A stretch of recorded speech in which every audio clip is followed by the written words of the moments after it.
Greetings, my name is Kerry and welcome back to my channel.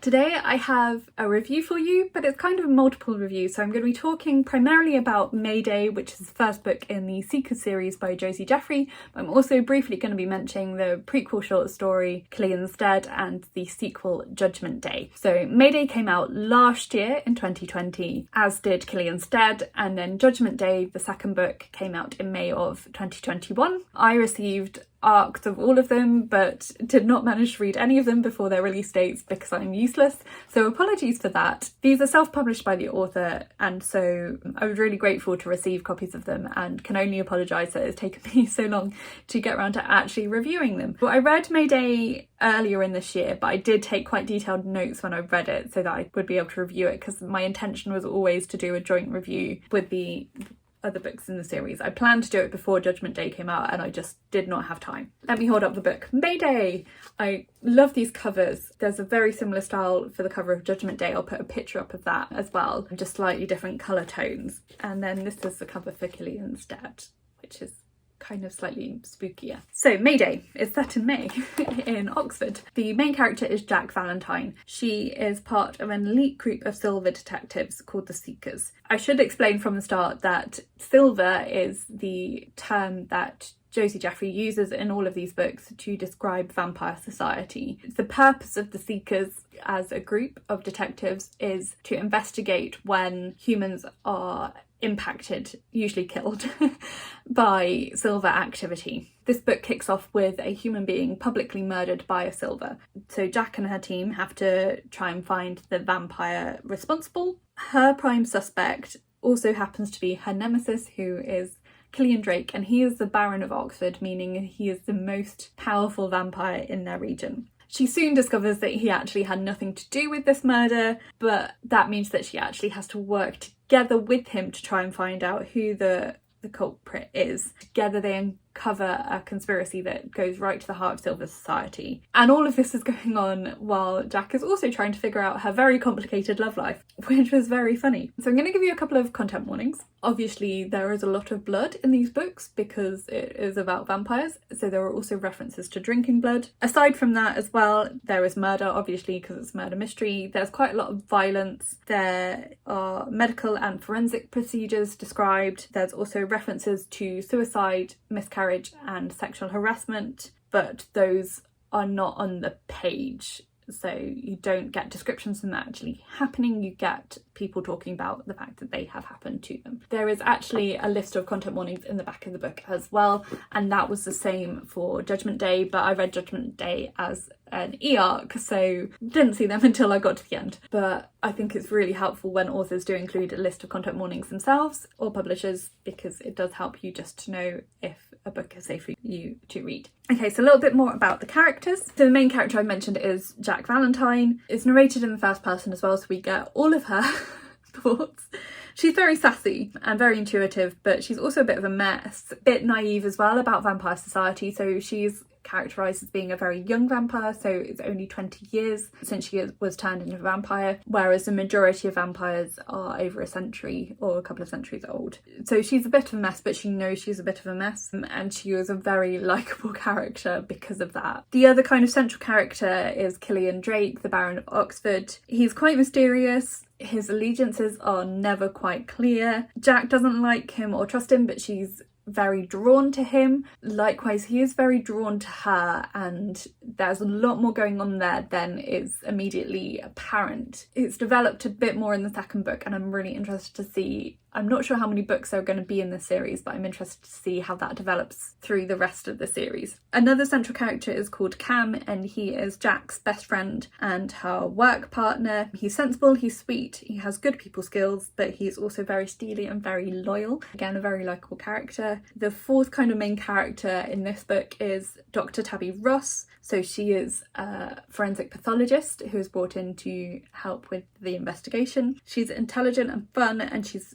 quite a sunny character, which contrasts very well with Jack's quite dark and troubled persona. Kind of summary of my thoughts. I like urban fantasy as a genre, but I've not read a lot of vampire stuff, and I wouldn't have said that was something I was interested in, but I really, really enjoyed this. I wasn't sure I was actually going to like it, but I did, so I'm very grateful that I did. I really like how Josie Jeffrey plays with the tropes of vampire novels. There is a scene in the second book where another vampire breaks into Jack's apartment while she's there, and she's like, "But I didn't invite you in."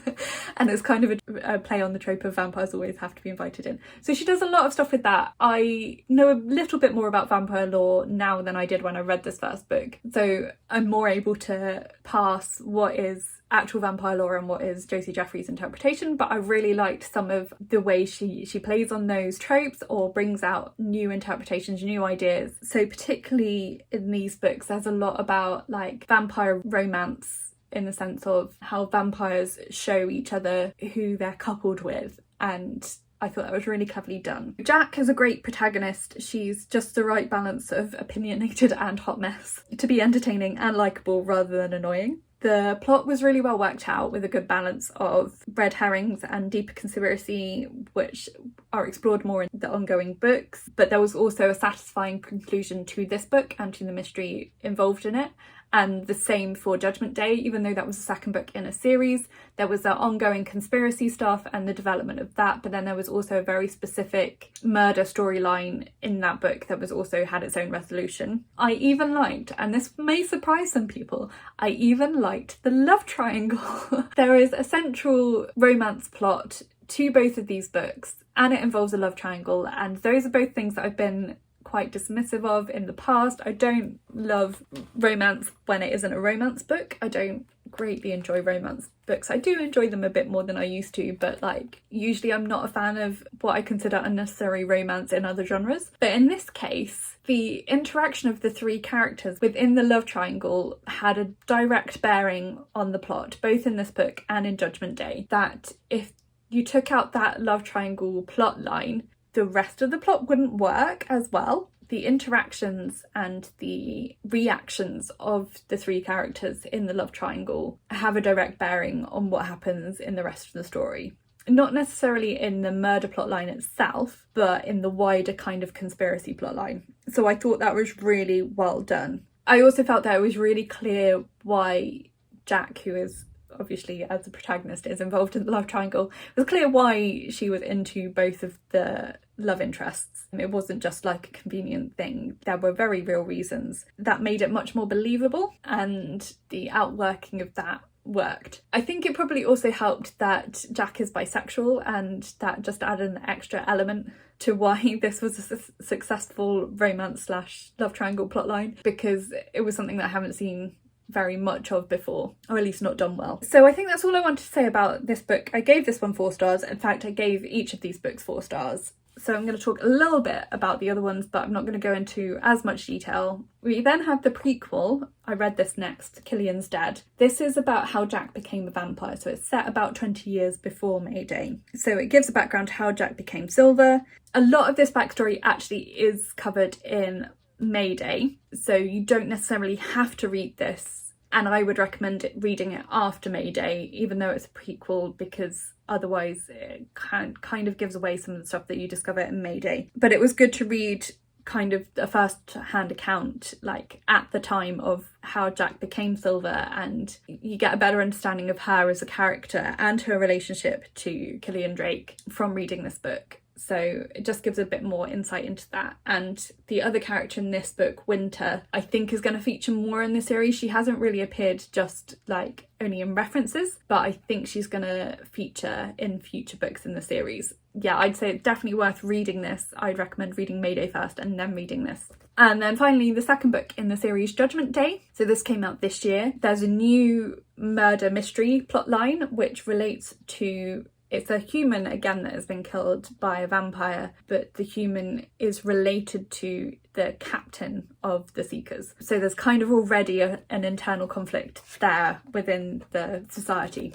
Jack is again constantly thrown in the path of Killian Drake. I really enjoyed the development of that relationship. Jack also encounters further complications to her love life, which again directly impacted on the plot. So all the stuff I was saying about the love triangle in the first book kind of continues into this book. Again, it really worked. It really impacted on the plot line. It didn't feel unnecessary or gratuitous. It built upon what happened in the first book as well. And the conspiracy plot line from the first book was also carried on, going much deeper to the heart of Silver Society than Jack had realised initially, and threatening to blow the whole thing up and reveal vampires to the human world. So I can't really talk much more about it than that without giving away spoilers for the first book, but I hope that I have showed you enough how much I enjoyed all of these books and to encourage you to read them yourselves. I also have another arc of another series from Josie Jeffrey to pick up, so I'm hoping to get to that soon and review that soon. I also have the first of her previous vampire series as an ebook. I think that's classed more as paranormal romance, whereas these are definitely urban fantasy, so I'm slightly less